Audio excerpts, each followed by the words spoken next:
자, 여기 반장은 없죠? 자, 차렷 수업 시작합니다. 인사.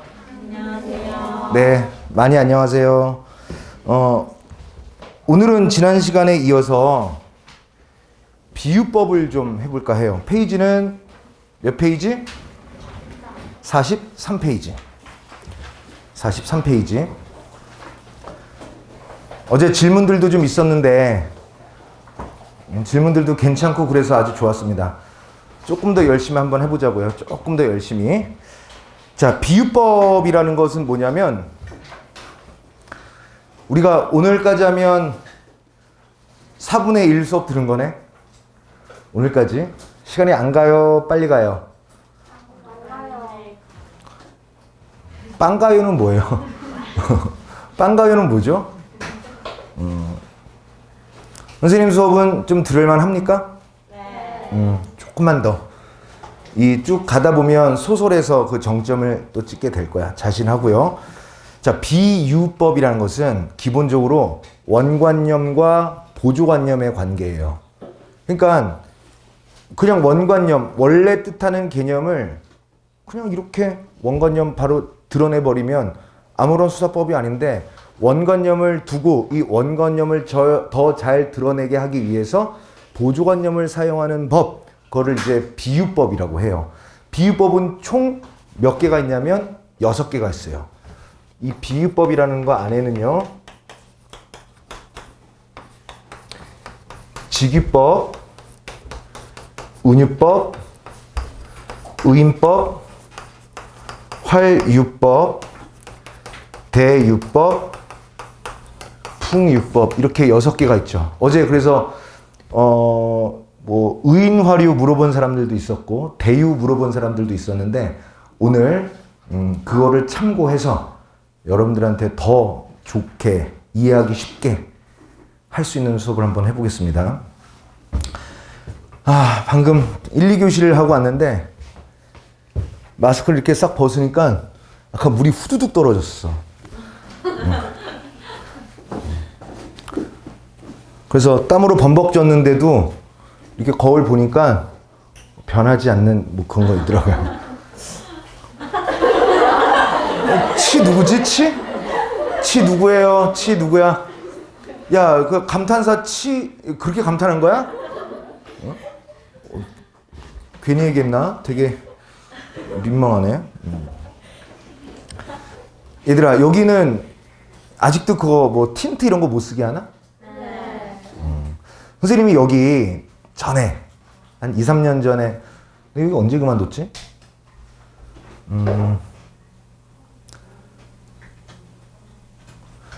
나더러는 겨울에도 수업해 줄 수 있겠니? 그랬는데 여러분들 고스란히 온다면 내가 겨울에도 오려고, 아니면 말고. 내가 교무회의 같은 거 전에 하면, 교무회의 선생님들도 회의하잖아. 내가 강력하게 주장했어요. 강력하게. 학생들 기초화장은 하게 해야 된다. 그리고 틴트 이런 거, 좀 미용, 간단한 미용, 복잡한 거 말고 간단한 미용 정도는 허락해야 된다. 내가 남자여서야? 그런 거 아니라 자기가 거울 보고 오늘 좀 괜찮잖아? 공부도 잘 돼요. 아닌가? 맞아. 자신감이 생기잖아. 그래서 아이들의 학습, 성취도를 좀 높이기 위해서 자존감을 좀 이렇게 하게 하기 위해서 필요하다. 그러므로 아이들에게 파운데이션을 비롯한 틴트, 매니큐어도 좀, 야, 공부하다가 내가 원하는 색깔이 내 손톱에서 움직이고 있어. 얼마나 귀여워하면서 공부 더 잘 될 거 아니야? 그 자기 몸으로부터, 자기 그 외모로부터 얻을 수 있는 자신감의 크기가 얼마나 큰데. 그걸 내가 안다니까. 자기 외모로부터 얻을 수 있는 자신감이 얼마나 삶에 유용한지. 그만할게요 이제. 비난의 눈빛이 너무 많아서. 자, 하지만 자기 몸을 아끼고 사랑하고 잘 가꿔라. 대학생이 되잖아요. 그러면 그 규원가라는 작품이 있어. 규원가. 들어본 사람? 홍길동전을 누가 적었지? 누가 썼지? 홍길동전. 여기 미국 학교인가? 허생전. 그래. 허구의 인물을 허구 인물이 지었다고? 허균이 지었죠, 허균. 허균의 홍길동전, 한글 소설. 허균의 누나가 허난설원이에요. 허난설원이 지은 가사가 규원가야. 거기서 규는 안여자 규자, 여자 규자. 그래서 여자들, 옛날에 조선시대에는 남녀 칠세 부동석 뭐 이런 거 하고 남녀 간에 이렇게 서로 사이를 많이 금하게 하고 내외를 많이 하게 했잖아요. 유교적인 것 때문에. 그럴 때 여자들이 머무는 방을 규수방이라고 그랬어요. 그 규수방에 머물러 있는 여인의 원망스러운 노래가 규원가야. 그래서 그 규원가는 가사에서, 지난번에도 가사 얘기 좀 해주지 않았나? 상춘곡 최초의 가사 이런 얘기도 좀 해줬던 것 같은데, 규원가는 여성이 지은 최초의 가사예요. 그 규원가를 보면 뭐가 있냐면 3528 겨우 지나 천연여질 절로이니. 3528이 뭐야? 옛날 사람들 되게 힘들게 살았어. 15세 6세 하면 되는데 3528이라고 했어요. 35, 15, 28에 16. 나이를 그렇게 쪼개서 35 그럼 뭐야? 15, 15, 28, 16, 16 이렇게 했단 말이야. 천연여질 절로이니. 아무것도 꾸미지 않아도 천연스러운 여성의 아름다움이 저절로 일어나니 그랬어요. 그러니까 여러분들은 지금 3528 겨우 지났잖아. 아닌가? 나이가? 그러니까 천연여질이 절로 이는데, 그래서 만약에 여기서 제재한다 하더라도 예쁘니까 열심히 공부하시면 돼요. 난 선생님 철학적으로는 그렇게 봐. 그래서 이 더위에도 가급적이면 옷을 아저씨처럼은 입지, 뭐 그래도 아저씨지만, 그래도 저기 뭐야, 수업 누가 들어오지? 뭐 수근 선생이나 이런 머리는 희끗희끗해서 반바지 입고 이런 거 안 하려고 선생님은. 자, 비유법 진짜 볼게요. 비유법은 원관념과 보조관념이고 개수로는 이렇게 6가지가 있다라고 얘기했죠. 근데 여기 12번 개념 12번째에서는 일단 가볍게 직유법과 은유법만 좀 집중적으로 설명할 거고요. 또 뒷부분 가면 나머지 4개를 또 설명할 거니까 비유법 해놓고 왜 직유, 은유만 설명해요? 뒤에 나오니까 괜찮다. 빠진 거 없으니까요. 자, 김기림의 바다와 나비라는 작품을 보시죠. 김기림의 바다와 나비. 자, 보십시오.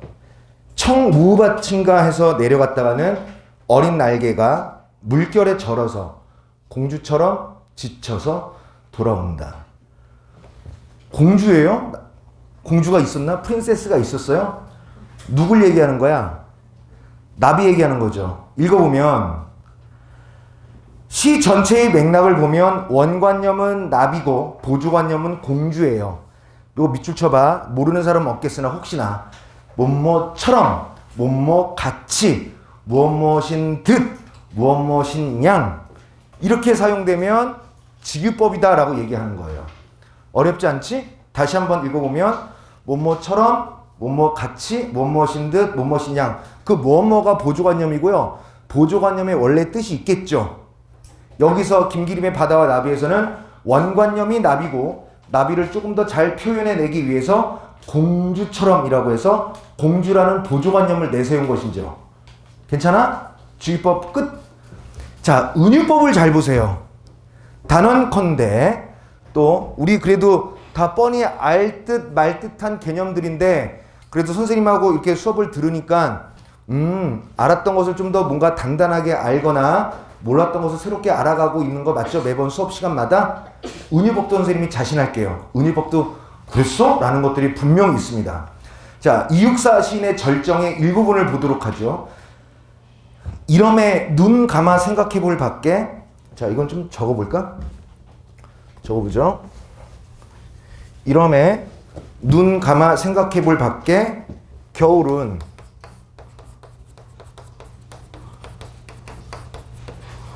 강철로 된 무지개인가 뭐다 이렇게 돼 있죠.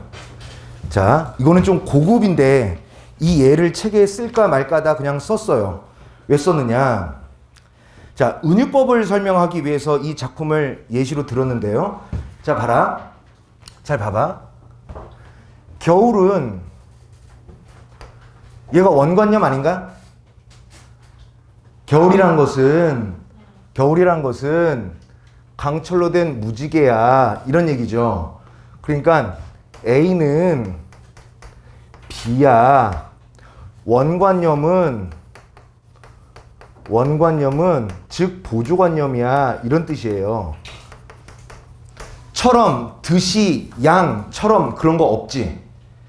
이런 것을 은유법이라고 하는데 은유법의 일반적인 모습은 A는 B 이꼴 이런 식으로 설명한다고요.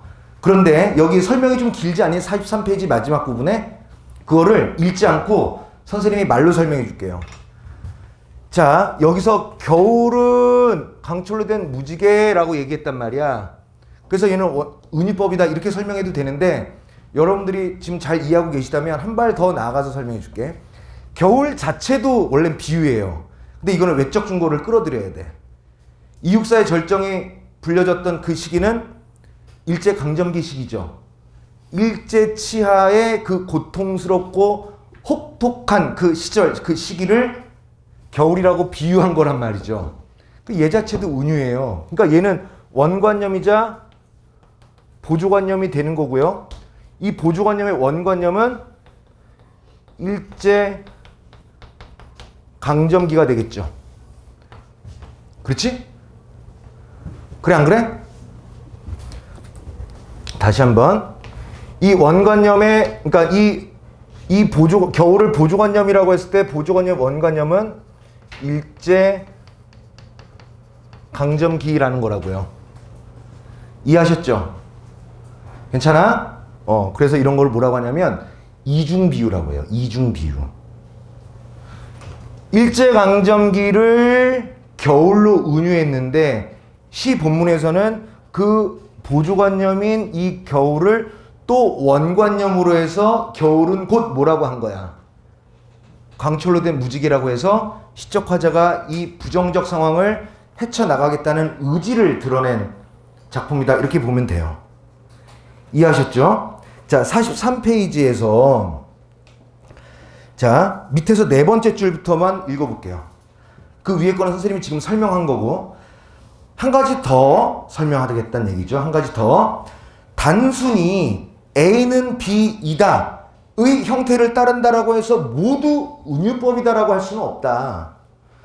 A와 B의 사이에 관련성이 떨어져야 한다. 요거 밑줄 쳐요. 형광펜.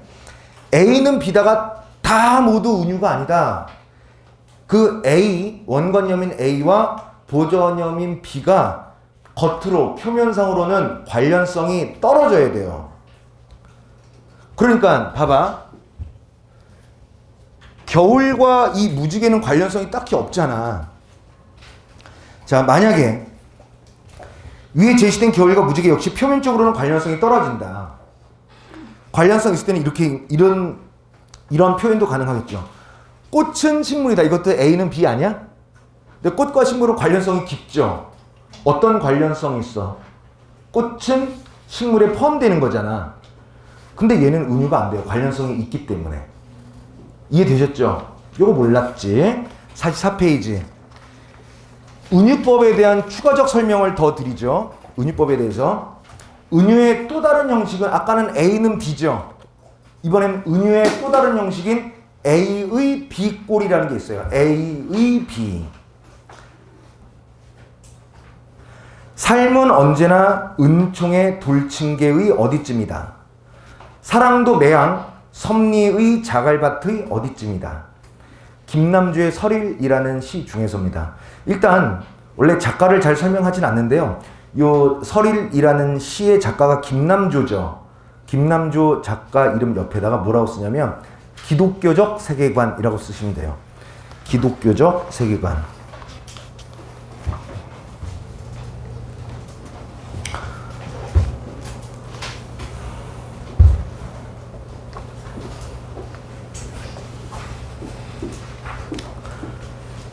자, 그 다음 밑에 설명 읽어보면서 할게요. 아까 A는 B이다라고 할 때 A와 B의 관련성이 떨어져야 한다라고 얘기했었지, 조건이. 자, 이번에 A의 B 형태 역시 A는 B의 변형이라고 생각하면 좀 쉽습니다.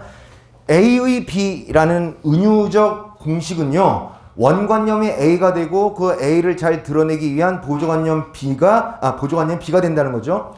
은총이라는 것에 대한 사전적 의미는 밑에 나와 있죠. 높은 사람으로부터 받는 특별한 은혜와 사랑이라는 거고요. 이 은총이 돌층계의 어디쯤이라고 비유된 거죠. 마찬가지로 섭리는 세상과 우주 만물을 다스리는 하나님의 뜻이라는 건데, 이것도 역시 이 원관념이 자갈밭의 어디쯤이라고 비유된 거예요. 그러니까 A의 B 형식의 은유 또한 단순히 수식을 목적으로 한다면 은유법이 될 수 없어.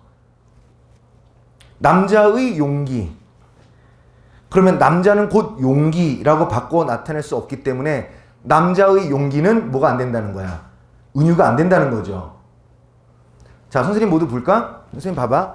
A는 B이다 해서 A는 B이다 형식의 은유는요, A와 B가 관련성이 어떻게 돼야 돼? 관련성이 없어야 되죠. 그래야 은유가 성립되죠. 관련성이 있으면 은유가 안 된다. 그러면 A의 B 같은 경우는 어때야 돼요? 어떻게 하면 은유가 안 돼? 어떻게 하면 은유가 되고? 수식 관계가 있으면 은유가 아니죠. 수식이라는 게 아니라 동격이어야지 은유가 된다라는 거죠. 이해됐나요? 설명이 어려워? 괜찮지? 이 정도면 은유 다 한 거야. 더 이상 은유를 파고들 필요도 없습니다. 자, 그 다음에 개념 13번째.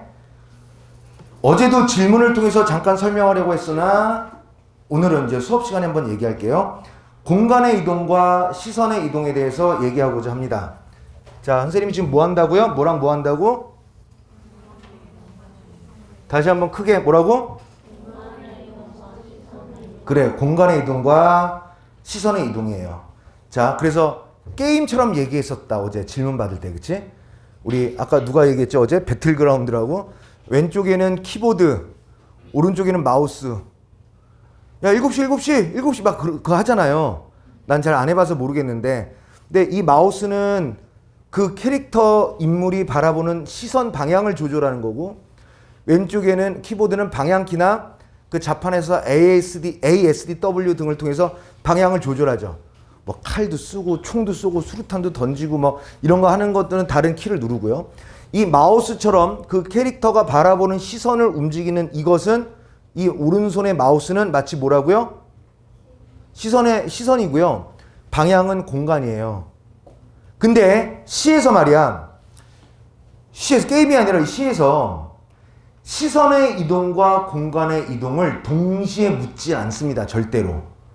만약에 시를 봤는데 시선의 이동을 물어보잖아요. 그럼 공간의 이동을 무시하고 풀어야지 풀려요. 안 그러면 막 이상한 상상들을 하게 돼서. 다시 한번. 시에서 시선의 이동을 물어보면 공간의 이동을 무시해라. 반대로 시에서 공간의 이동을 무시하면 뭐 하라는 거야? 뭘 무시해야 돼요? 시선의 이동을 무시하라고요. 지금 선생님 말 듣고 있어? 듣고 있어요? 그러니까 시에서 문제 낼 때 이런 건 없어요. 이런 건 없다고요. 이거를 묻거나 어디 이동한 것만 묻거나 그래요. 둘 중에. 절대로 두 개로 섞여서 낼 수도 없고요. 나온 적도 없습니다. 자, 박목월 시인의 나무라는 시를 보죠. 유성에서 조치원으로 가는 어느 들판에 우두커니 서 있는 한 그루 늙은 나무를 만났다. 수도승일까? 묵중하게 서 있었다. 다음날 조치원에서 공주로 가는 어느 가난한 마을 어구에 그들은 때를 져 몰려 있었다. 멍청하게 몰려있는 그들은 어설픈 과객일까? 몹시 추워 보였다. 공주에서 온양으로 우회하는 뒷길 어느 산마루에 그들은 멀리 서 있었다. 하늘문을 지키는 파수병일까? 외로워 보였다. 온양에서 서울로 돌아오자 놀랍게도 그들은 이미 내 안에 뿌리를 펴고 있었다. 묵중한 그들의 침울한 그들의 고독한 모습. 그 후로 나는 뽑아낼 수 없는 몇 그루의 나무를 기르게 되었다. 이 바깥 풍경이 결국 내 내면에 들어왔다는 얘기죠. 그건데 지금 빨강색으로 교재에 체크되어 있는데 유성에서 조치원, 조치원에서 공주, 공주에서 온양, 온양에서 서울. 이거 뭐야? 좀 충남에서 서울로 올라오는 과정이죠. 화자가 직접 이동한 장소를 시상에 본문에 그대로 언급하지 않았니? 그럼 공간의 이동인 거예요. 이해됐죠? 공간의 이동일 때 시선은 딱히 신경 쓰지 않고 공간의 이동에만 집중해서 문제를 푸셔도 된다라는 얘기야. 시선의 이동을 봅시다. 시선의 이동하기 전에 공간의 이동 한 번 더 볼까요? 매운 계절의 채찍에 갈겨 마침내 북방으로 휩쓸려 오다. 휩쓸려 왔다라는 말 자체가 뭐야? 어디에서 어디로 왔다는 것을 전제로 하고 있죠.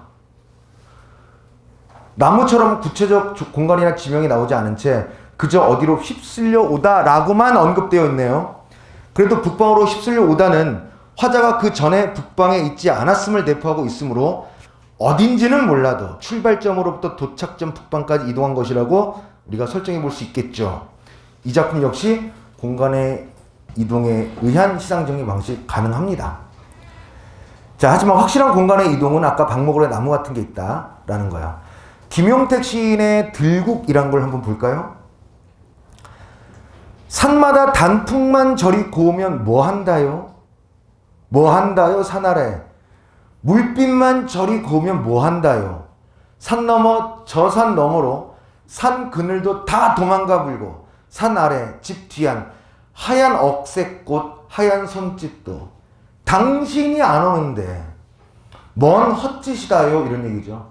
돌아오지 않는 당신을 그리워하는 화자의 마음이겠지. 그 화자가 어디로 이동한 거 있니? 이동했다라고 볼 수 있는 건 딱히 없죠. 화자는 고정된 위치라는 것을 전제로 해서 단풍, 물빛, 하얀 억새꽃 이런 것들을 본 거예요. 그럼 이거는 공간의 이동에 따른 시상 전개가 아니라 시선의 이동에 의한 시상 전개 방식이 되는 거죠. 자, 조지훈 시인의 승무도 47페이지에 나와 있는데 이것도 마저 봅시다. 파르라니 깎은 머리 이런 것도 시각적 이미지죠. 박사 얇은 비단 국걸에 감추오고 두 볼에 흐르는 빛이 시각적 이미지죠. 정작으로 고와서 서러워라. 고운데 어떻게 서러워? 역설법이죠. 빈대 스테이지 황촉불이 말없이 녹는 밤에 오동잎 잎새마다 달이 지는데 소매는 길어서 하늘은 넓고 돌아설 듯 날아가며 사뿐히 접어올린 외시버선이요. 지금 화자가 직접 승무가 뭐야? 스님이 추는 춤이죠. 근데 화자가 스님이 아니라 춤을 추는 스님을 화자가 보고 있다란 말이죠. 그러면 이 화자는 어떻게 하는 거야? 그 스님의 머리 보죠, 볼 보죠, 소매 보죠, 버선 보죠. 순서가 화자는 가만히 있다라는 전제하에 화자의 시선은 그 스님의 머리, 두 볼, 소매, 외시버선 이렇게 시선을 옮기고 있죠.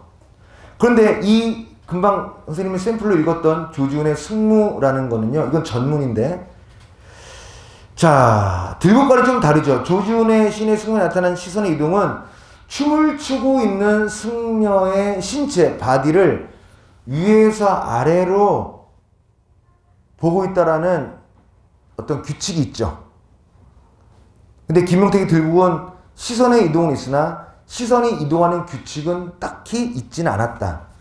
괜찮아요? 대답 왜 그래? 배고파서 그래? 자, 괜찮습니까? 네. 좋아요. 넘겨서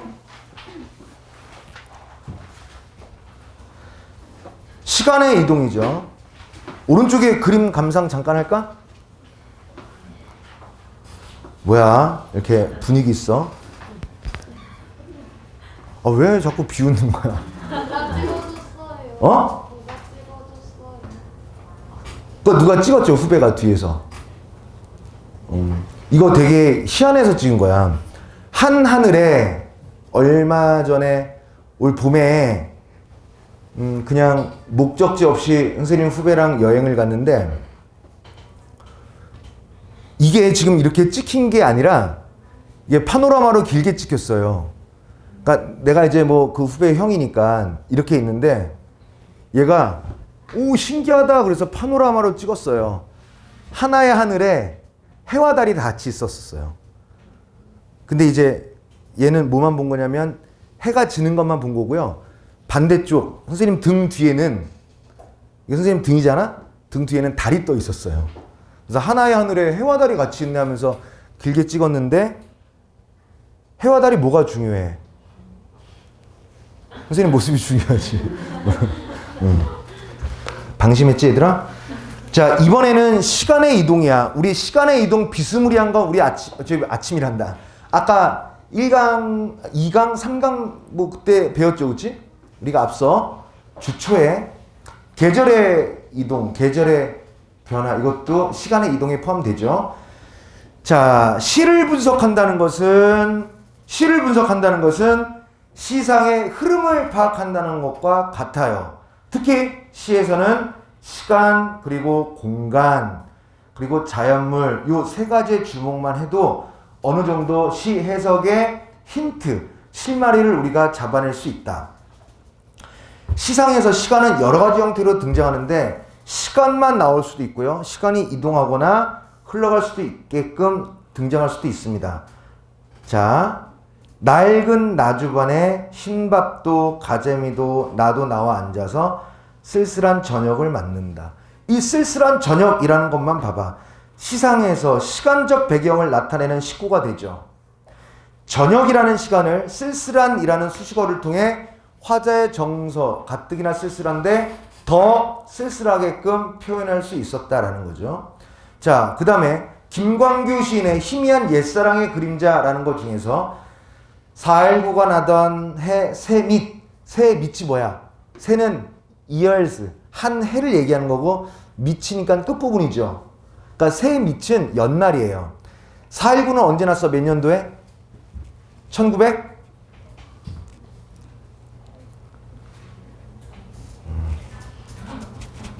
1960년에 일어났죠.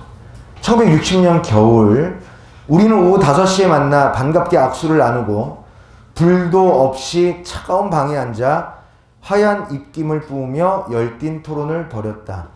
그로부터 18년 오랜만에 우리는 모두 무엇인가 되어 혁명이 어려운 기성세대가 되어 넥타이를 메고 다시 모였다. 4.19가 나던 해 새밑과 18년 후인 그로부터 18년 오랜만에 라는 것은 두 개의 시점이 있죠. 타임 포인트가 두 개가 있죠. 자, 49페이지 멋진 그림 위에 있는 네 줄. 방금 앞 페이지 작품의 시상에서는 시간의 흐름이 드러나죠. 선생님 금방 얘기했던 거 바로 이런 게 바로 뭐냐면 시간의 이동, 시간의 변화에 따른 시상 전개 방식이 되는 거고요. 앞에서 배웠던 계절의 흐름 또한 여기에 포함된다라는 거 말씀드립니다. 넘겨서 특히 여러분들은 현재 1학년이기 때문에 수미상관 이런 개념이 중요해서 다 배웠을 거예요. 수미상관은 배운 사람 손 들어봐봐. 수미상관 많이 거의 다 배웠어요. 수미상관이라는 것은 머리통, 앞대가리, 머리수, 꼬리 밑자를 써서 시상의 머리 부분과 꼬리 부분이 같거나 비슷할 때를 말한다. 즉 시의 앞부분과 마지막 부분이 동일하거나 유사할 때 그때 서로 상관되어 있다는 얘기를 하는 거예요. 자, 조지훈 시인의 승무 보면 아까 했던 거죠.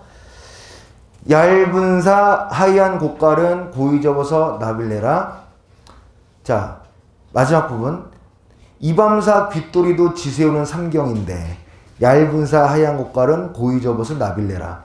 자, 맨 위와 아래가 완벽하게 똑같진 않아도 얇은 사 하얀 곡갈은 고이 접어서 나빌래라 이렇게 해놨죠. 그치? 그리고 그게 마지막 부분에도 있는 거죠. 이렇게 되면 수미상관이 된다라는 거죠. 자, 이 수미상관은요. 자, 보세요.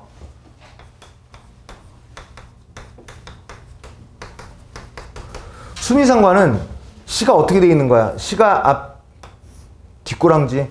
여기 뭐 별 지랄을 해도 마치 모래시계처럼 위와 아래가 유사하거나 똑같기 때문에 시의 구조가 안정적이다라고 하는 거예요. 그럼 수미상관은 시 구조의 안정성을 확보할 수 있지? 그 다음에 수미상관이라는 것 자체가 반복을 피할 수 없죠. 반복이 주는 효과는 뭐야? 운율을 형성해 주기도 하고요. 동시에 모두에 해당 의미를 강조하죠. 그러니까 수미상관이 나와 있는 시 같다가 수미상관이다, 구조의 안정성을 확보하고 있다, 반복했다, 의미를 강조했다, 운율이 형성됐다, 아무거나 하나 놔도 다 맞는 거죠. 아시겠죠? 괜찮아? 자, 벌써 50페이지가 된 거고요. 이해하셨다면 51페이지 벌써 16번째다. 자, 관찰과 관조를 봅시다. 아이고, 이거 많이들 어려워하고 이해 잘 못하던데. 관찰과 관조를 봅시다. 자, 시를 분석할 때 진짜로 맨날 물어봐요. 지겨워 죽겠어. 수험생들이 되게 많이 헷갈려하는 게, 선생님, 관찰은 뭐고 관조는 뭐예요? 어떨 때 관찰이라고 하고 어떨 때 관조라고 하죠? 이런 얘기야. 그러면 얘들아, 너희들 모르잖아. 그럼 사전을 찾아봐. 자, 관찰이라는 것은 관찰에, 얘들아, 선생님 봐봐. 관찰, 관조가 있죠. 관 두 개가 교집합이죠, 그렇지? 관자가 볼관자야. 야, 여행 가는 거 관광 간다라고 하지 않아? 볼관자예요. 광은 빛광자야. 새로운 빛을 보러 다니는 게 여행이에요. 관광의 개념이. 그럼 얘는 뭐야? 볼관자인데 얘는 관찰은 찰이 있고 관조는 조가 있는 거죠. 찰이 뭐야? 살필 찰자야. 살필 찰자. 야, 우리를 살펴주는 공무원이 경찰이잖아. 경찰의 찰이 살펴주는 거라고요. 그러면 관찰은 뭐냐면 보고 살피는 거예요. 그러니까 여기 나와 있는 사전적 의미가 뭐야? 3월의 현상을 주의하여 자세히 살펴본다, 이런 뜻이죠. 시에서 화자는 기본적으로 대상을 관찰하는 경우가 허다해서 관찰 자체는 볼관자니까 시각적 이미지가 거의 대부분 나타난다는 얘기야. 그쵸? 그리고 다른 것도 다 활용한단 말이죠. 자, 밑에 거 봐봐. 고재종의 수서나 그 환한 자리. 거기 뜰악 전체가 문득 네 서늘한 의인화예요. 미리 얘기하자면 식물을 너라고 의인화했네요. 네 서늘한 긴장 위에 놓인다. 아직 맵찬 바람이 하루를 먹고 거기 시간이 잠깐 정지한다.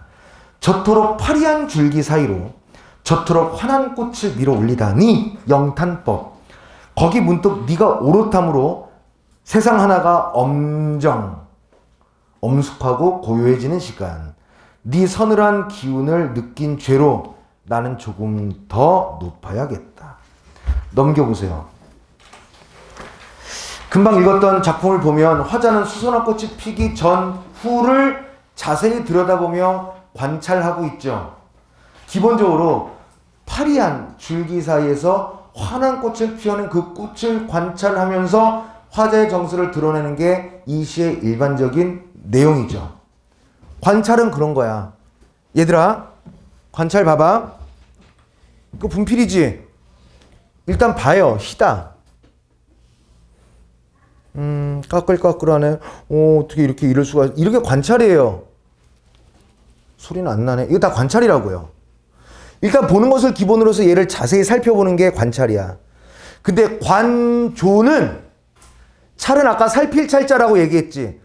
근데 조는 비추는 거예요. 조명. 선생님, 깜깜한데 이거 뭐 좀 비춰주세요. 안 보여요. 근데 깜깜한데 여기를 비추고 싶은데, 이쪽을 찾고 싶은데 랜턴을 여기다 이렇게 대면 보이겠니? 비추려면 빛이 나오는 광원과 비추고자 하는 대상의 거리가 어느 정도 거리가 있어야지 비추는 거 아니야? 깜깜하다고 형광등에 그냥 눈을 바로 대면 돼? 안 돼요? 안 되죠. 지금 이 교실이 밝은 이유는 이 광원인 형광등과 우리 사이에 거리가 있기 때문에 빛의 입자가 이렇게 돌아다니면서 밝은 거 아니에요. 그지? 그래, 안 그래? 관조는 그래서 선생님이 일반적으로 얘기하는 거야. 조명은 광원과 대상과의 거리가 어느 정도 있어야 된다. 대표적인 관조의 대상은 해는 좀 그렇고요. 달이 대표적인 관조예요. 달을 보고 싶은 우리 엄마 얼굴. 그래도 되죠. 조는 거리를 두는 거야. 그래서 관조를 사전 찾잖아요. 그럼 이렇게 돼 있어요. 관조, 명사 땡땡, 고요한 마음으로 대상을 그윽하게 바라봄 이렇게 돼 있다고요. 사전에는. 근데 사전대로는 잘 안 되겠죠. 뭘 고요한 마음으로 대상을 그윽하게 바라봐. 그냥 거리를 두고 바라보는 거죠. 자, 그래서 주관적인 느낌을 가급적 배제한 채 대상을 사실대로 살피는 건데, 그런데 시는 주관적인 것을 배제하고 객관적으로 표현하기는 쉽지 않죠. 왜? 시는 1인칭 문학이니까. 1인칭은 주관적이다라는 것으로부터 자유로울 수가 없어요. 자, 그러면 시를 다시 볼까요? 박목을의 나그네야. 강나루 건너서 밀밭길을 구름에 달 가듯이 가는 나그네. 길은 외줄기 남도 300리. 술 있는 마을마다 타는 저녁놀. 구름에 달 가듯이 가는 나그네. 페이지 넘겨서 53페이지 오른쪽. 화자는 일단 이 시에서 뭐 하고 있냐면 제목이자 핵심 시어라고 얘기할 수 있는 나그네를 보고 있어요. 그러나 이 나그네가 무엇을 하고 있는지 오타네요. 자세히 귀엽지 않냐? 가끔 오타? 이 나그네가 무엇을 하고 있는지 자세히 관찰하는 것은 아니고요. 나그네만 바라보면서 안정적인 운율로 노래하고 있는 거야. 안정적인 운율이라고 한다는 것은 이 박목을의 나그네는 대체적으로 삼음보 율격이죠. 강가로 건너서 밀밭길을 구름에 달 가듯이 가는 나그네. 길은 외줄기 남도 300리. 술이 있는 마을마다 타는 저녁놀. 구름에 달 가듯이 가는 나그네. 이런 식으로. 그래서 노래를 부르는 거죠. 그리고 누군가는 이 나그네가 화자 자신일 수도 있지 않을까라고 물을 수도 있습니다. 그렇게 해석해도 상관이 없겠죠. 만약 화자 자신이 나그네라면 1인칭인 나를 3인칭으로 한 아까 배웠던 지난 시간에 배웠던 화자의 난데 나 아닌 척 화자의 객관화라고도 할 수 있죠. 그럼 감정 절제가 된 거겠죠. 이렇든 저렇든 간에 화자는 나그네를 보고 있지만 이 나그네를 통해 미각이라든가 후각이라든가 촉각이라든가 청각 뭐 이런 것들은 우리가 뽑아낼 수는 없죠. 나그네를 통해서.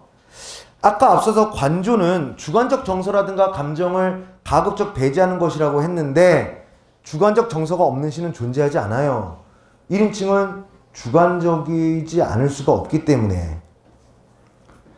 자, 정리해 봅시다. 관찰은 대상을 자세히 볼 수 있음과 동시에 다른 감각들이 더 동원돼서 대상을 자세히 살펴볼 수 있는 거라면 관조라는 것은 일단 보는 거는 가능한데 아까 얘기했던 형광등처럼 광원, 즉 대상과 화자의 눈의 거리가 좀 있고요. 그걸 통해서 가급적 감정을 드러내지 않으면서 살펴본다라는 그 차이가 바로 관조와 관찰의 차이라고 보시면 돼요. 자, 마지막 세 줄 볼게요. 물론 관찰과 관조의 차이를 묻는 문제는 때려 죽여도 출제되진 않아요. 그 경계가 어떤 작품이냐에 따라 이건 관찰이 될 수도 있고 관조가 될 수도 있고 두 개가 다 될 수도 있을 때가 있거든요. 그래서 그것을 구별해야 된다는 스트레스는 받지 마세요. 그래도 관찰이 뭔지 관찰에 대한 개념, 관조가 뭔지 이 관조에 대한 개념은 기본적으로 알아두시면 좋겠죠? 대답 좋겠죠? 좋습니다. 오늘 차분하게 잘 되네. 54페이지를 보면 아까 비유법은 총 몇 개가 있다라고 얘기했지? 6개. 직위법, 은유법은 했죠. 그 다음에 의인법, 허리법인데 한번 봅시다. 54페이지 볼게요.